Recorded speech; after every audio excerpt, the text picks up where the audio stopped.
Hello friends, welcome to the success Kendra. Friends, 67th BPSC 2021 के लिए जो हम लोगों ने प्रैक्टिस सेट सीरीज को स्टार्ट किया था उसी को आगे बढ़ाते हुए आज हम लोग सेट नंबर 3 को डिस्कस करेंगे। इससे पहले ऑलरेडी हम लोगों ने सेट नंबर 1 और 2 को कवर किया हुआ है। साथ ही साथ हमने एक फुल लेंथ प्रैक्टिस सेट को भी कवर किया हुआ है जिसमें टोटल 150 प्रश्नों को हमने कवर किया हुआ है।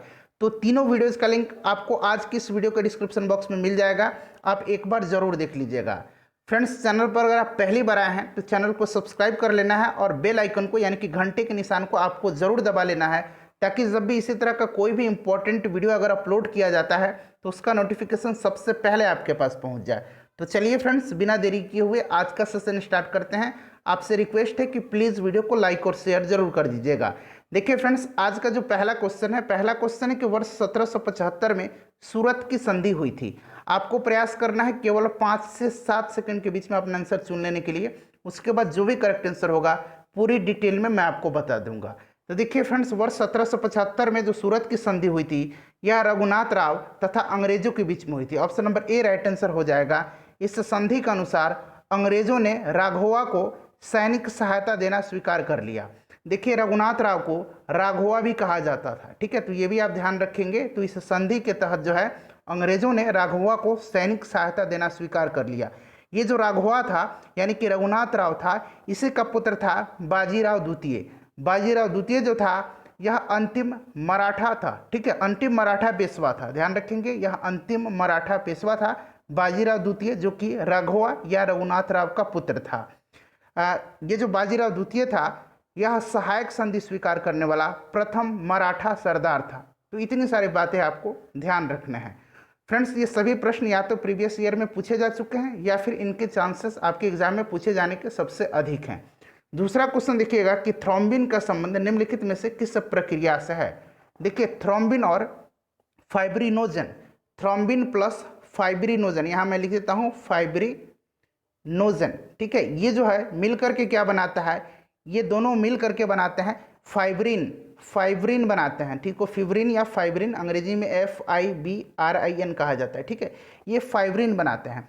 फिर क्या होता है, ये फाइब्रिन प्लस जो ब्लड कर्पुलस है यानी कि रक्त रुधिराणु है, ये मिलकर के रक्त का थक्का जमाने में सहायक होते हैं। तो इस तरह से देखा जाए तो थ्रोम्बिन जो है इसका संबंध किससे है, रक्त जमाव से।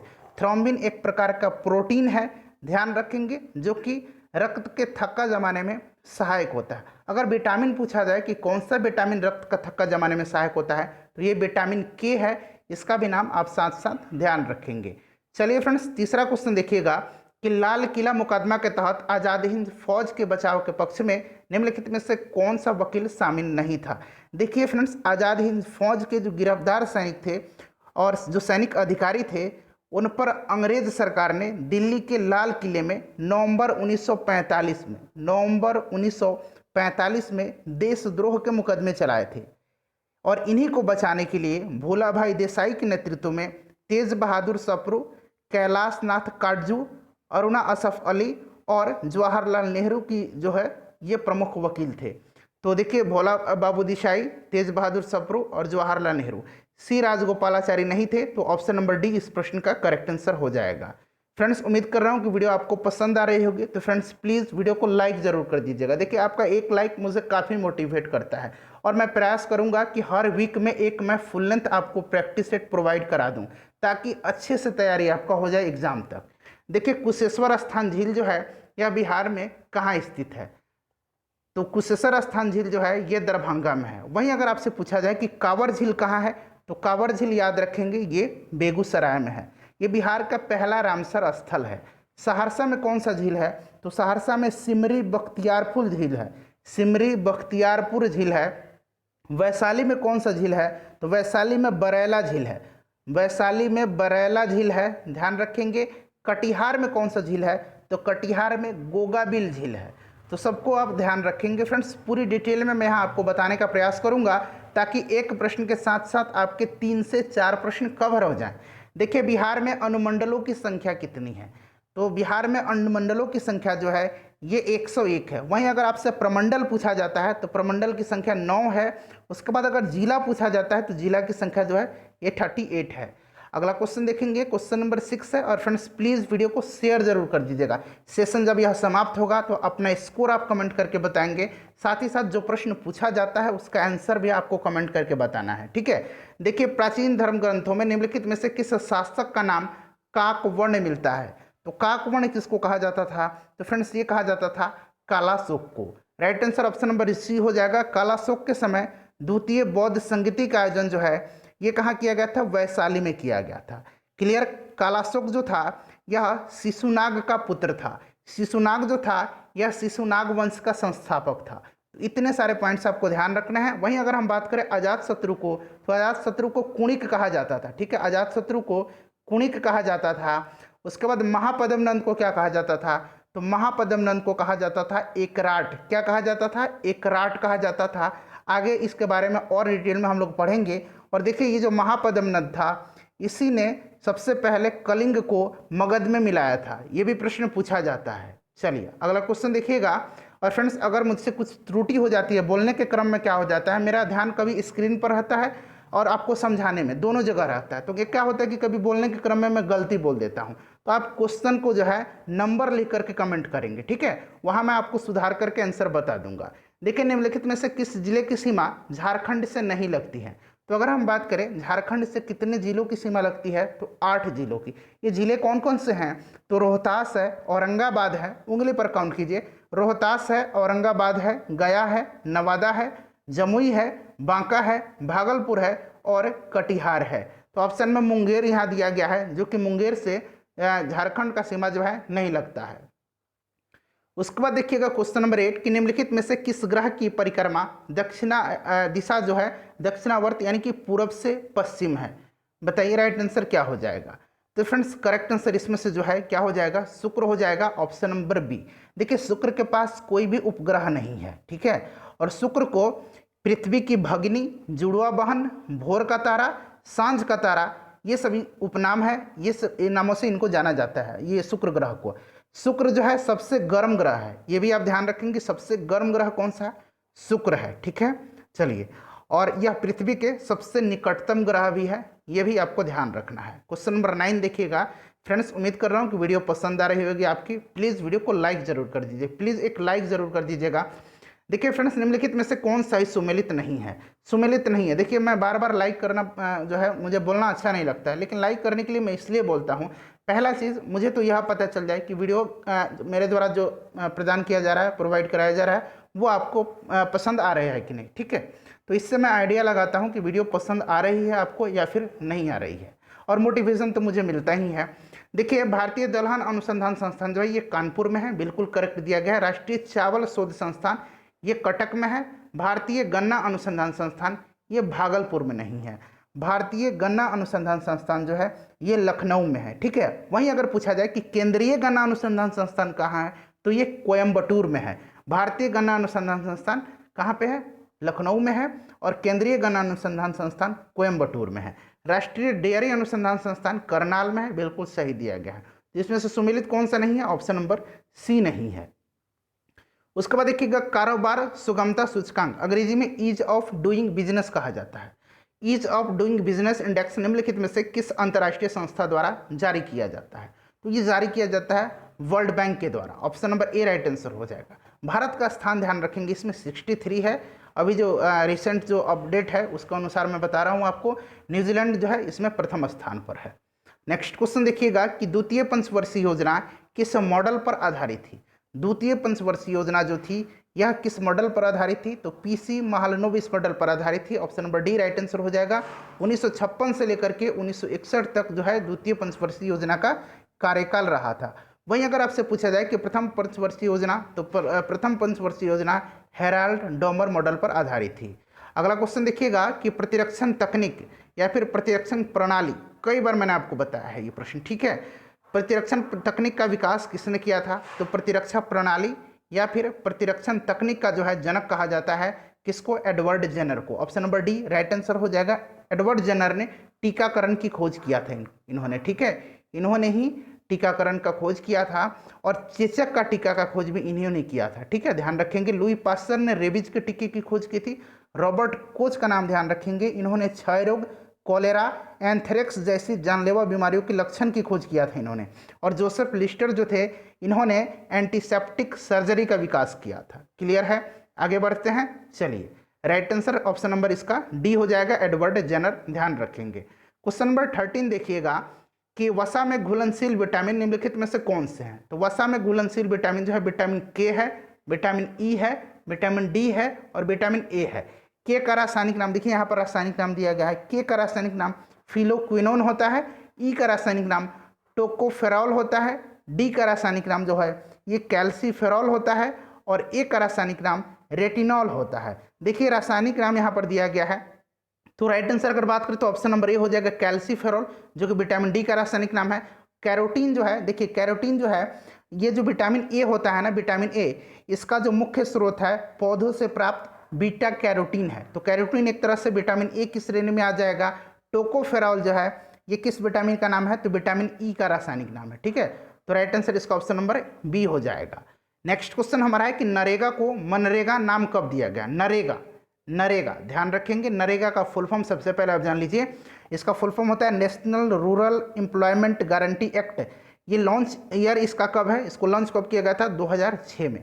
और एक और इम्पोर्टेंट पॉइंट्स मैं आपको बताने जा रहा हूँ, ध्यान रखेंगे। देखिए ये जो बिल था ना, इस बिल को इंट्रोड्यूस किसने किया था? तो उस समय मिनिस्टर ऑफ रूरल डेवलपमेंट कौन थे? रघुवंश प्रसाद सिंह थे, रघुवंश बाबू थे। इनका संबंध बिहार से था, पिछले वर्ष इनका निधन हो गया है, इनको भी ध्यान रखेंगे। अब देखिए नरेगा का नाम मनरेगा कब रखा गया? Mahatma Gandhi National Rural Employment Guarantee Act इसका नाम हो गया 2 अक्टूबर 2009 को। 2 अक्टूबर 2009 को option number C right answer इसका हो जाएगा। 15 नंबर देखिए कि कर्क रेखा का भारत से पश्चिम से पूर्व गुजरने का सही क्रम, पश्चिम की तरफ से आपको आना है। तो पश्चिम से पूर्व जो है गुजरात, फिर राजस्थान, मध्य प्रदेश, छत्तीसगढ़, झारखंड, पश्चिम बंगाल, त्रिपुरा और मिजोरम, टोटल 8 राज्यों से गुजरती है कर्क रेखा। ध्यान रखेंगे कर्क रेखा की सर्वाधिक लंबाई जो है यह मध्य प्रदेश में है और सबसे कम लंबाई जो है ये राजस्थान में है। तो देखिए क्रम क्या हो जाएगा इसका? गुजरात, राजस्थान, देखिए गुजरात, राजस्थान, उसके बाद मध्य प्रदेश और छत्तीसगढ़। तो ऑप्शन नंबर सी इसका राइट आंसर हो जाएगा। छत्तीसगढ़ की बात करें, उसके बाद झारखंड, पश्चिम बंगाल, त्रिपुरा और मिजोरम। क्रम याद रखना है। माउंट पोपा ज्वालामुखी अवस्थित है। माउंट पोपा चर्चा में इसलिए रहा है क्योंकि ध्यान देंगे यहाँ पर माउंट पोपा पर लंगूर का एक नया स्पीसीज पाया गया था। माउंट पोपा जो है यह म्यांमार में है। ऑप्शन नंबर बी सही आंसर हो जाएगा। सर्वोच्च न्यायालय ने किस अनुच्छेद के तहत निजता के अधिकार को मूल अधिकार के रूप में मान्यता दी है? निजता के अधिकार के रूप में जो है मूल अधिकार के रूप में मान्यता दिया है निजता के अधिकार को सर्वोच्च न्यायालय ने अनुच्छेद 19 और अनुच्छेद 21 के तहत में। ठीक है, ध्यान रखेंगे। नेक्स्ट क्वेश्चन हमारा है कि बिहार विधान परिषद तथा विधानसभा में सदस्यों की संख्या कितनी है? इसका आंसर आप मुझे कमेंट करके बताएंगे। ध्यान से, विधान परिषद पहले पूछा गया है, विधानसभा बाद में पूछा गया, तो क्रम भी इसी प्रकार से दिया गया है ऑप्शन में। आप तुरंत इसका आंसर कमेंट करके बताइए। मैं लगातार 2 सेशन जो हमारा हुआ है बीपीएससी के लिए उसमें मैंने बताते आया है।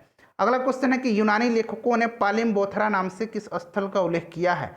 पालिम बोथरा नाम से किसका उल्लेख किया है? तो पाटलिपुत्र का। Option number D right answer हो जाएगा। The economic history of India नामक पुस्तक किसने लिखी है? The economic history of India नामक पुस्तक लिखा किसने है? आरसी दत्त ने लिखा है, यानी कि रोमेश चंद्र दत्त ने। आरसी दत्त शॉर्ट में दिया रहता है, तो ये भी आप ध्यान रखेंगे। ठीक है फ्रेंड्स, चलिए उसके बाद देखिएगा कि दीवाने इंसाफ विभाग संबंधित था। दीवाने इंसाफ विभाग जो था फ्रेंड्स, ध्यान देंगे यह सल्तनत काल के दबीर ए मुबालिक, यहाँ मैं लिखता हूँ दबीर ए मुमालिक, मुबालिक, ठीक है ध्यान रखेंगे, या फिर मुमालिक भी लिखा रहता है। दबीर ए मुमालिक विभाग के अंतर्गत था, जो कि शाही पत्र व्यवहार के लिए कार्य करता था। ठीक है, तो यह आ जाएगा शाही पत्राचार। अगला क्वेश्चन देखिएगा, क्वेश्चन नंबर है कि पुराणों में एकराट या सर्व छत्रांतक जैसी उपाधि से किस मगध शासक को विभूषित किया गया है? तो अभी मैंने एकराट बताया था कि महापद्मनंद को एकराट कहा जाता है, सर्व छत्रांतक भी इसी को कहा जाता है। ध्यान रखेंगे, option number B right answer हो जाएगा। डिटेल में मैंने बताया था कि महापद्मनंद ने कलिंग को सर्वप्रथम मगध में मिलाया था। ध्यान रखेंगे। अगला क्वेश्चन हमारा कि टोक्यो ओलंपिक में सबसे अधिक स्वर्ण पदक किस देश ने जीता है? तो सबसे ज़्यादा स्वर्ण पदक जो जीता है ये जीता है यूएसए ने। यूएसए ने टोटल जो है 113 मेडल जीता है और मेडल लिस्ट में यह सबसे ऊपर रहा है। और गोल्ड मेडल इसने कितना जीता है? तो 39 जीता है, दूसरे स्थान पर चाइना रहा है। चाइना ने टोटल 88 मेडल्स जीते हैं, जिसमें कि चाइना ने 38 गोल्ड जीता है। वहीं जापान की बात करें तो जापान तीसरा स्थान पर है, टोटल 58 मेडल जीता है और इसमें से गोल्ड जो है जापान ने 27 जीता है। तो ये सब याद रखेंगे फ्रेंड्स। ये हमारा जो फुल लेंथ सेट था उसमें हमने इस प्रश्न को कवर किया हुआ था, ठीक है। तो आप देख लीजिएगा, ये भी हमने कवर किया था। रामप्पा मंदिर स्थित है, तो रामप्पा मंदिर को अभी यूनेस्को ने हेरिटेज साइट के रूप में मान्यता दी है, तो ये तेलंगाना में है।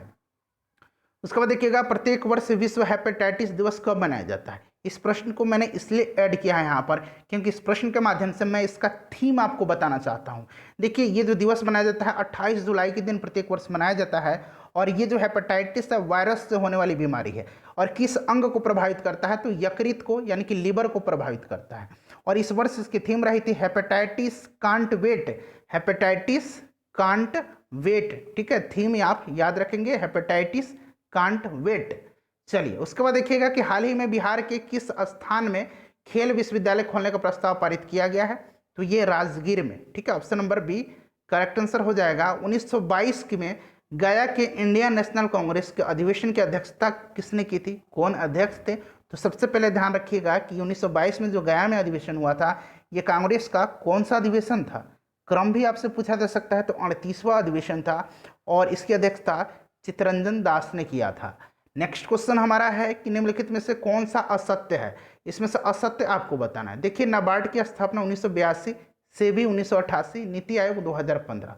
ये जो NS हुआ है, NSO का फुल फॉर्म होता है नेशनल स्टैटिस्टिकल ऑफिस, क्लियर है, ध्यान देंगे। देखिए friends, National Sample Survey Office, National Sample Survey Office और National Statistics Office, Central Statistics Office. देखिए, नेशनल सैंपल सर्वे ऑफिस, थोड़ा यहाँ ध्यान देंगे आप, और Central Statistics Office, Central Statistics Office, यानी कि NSSO और CSSO को मर्ज कर दिया गया, और इन दोनों संस्था को मर्ज करने के बाद जो नया नाम रखा गया वो NSO रखा गया।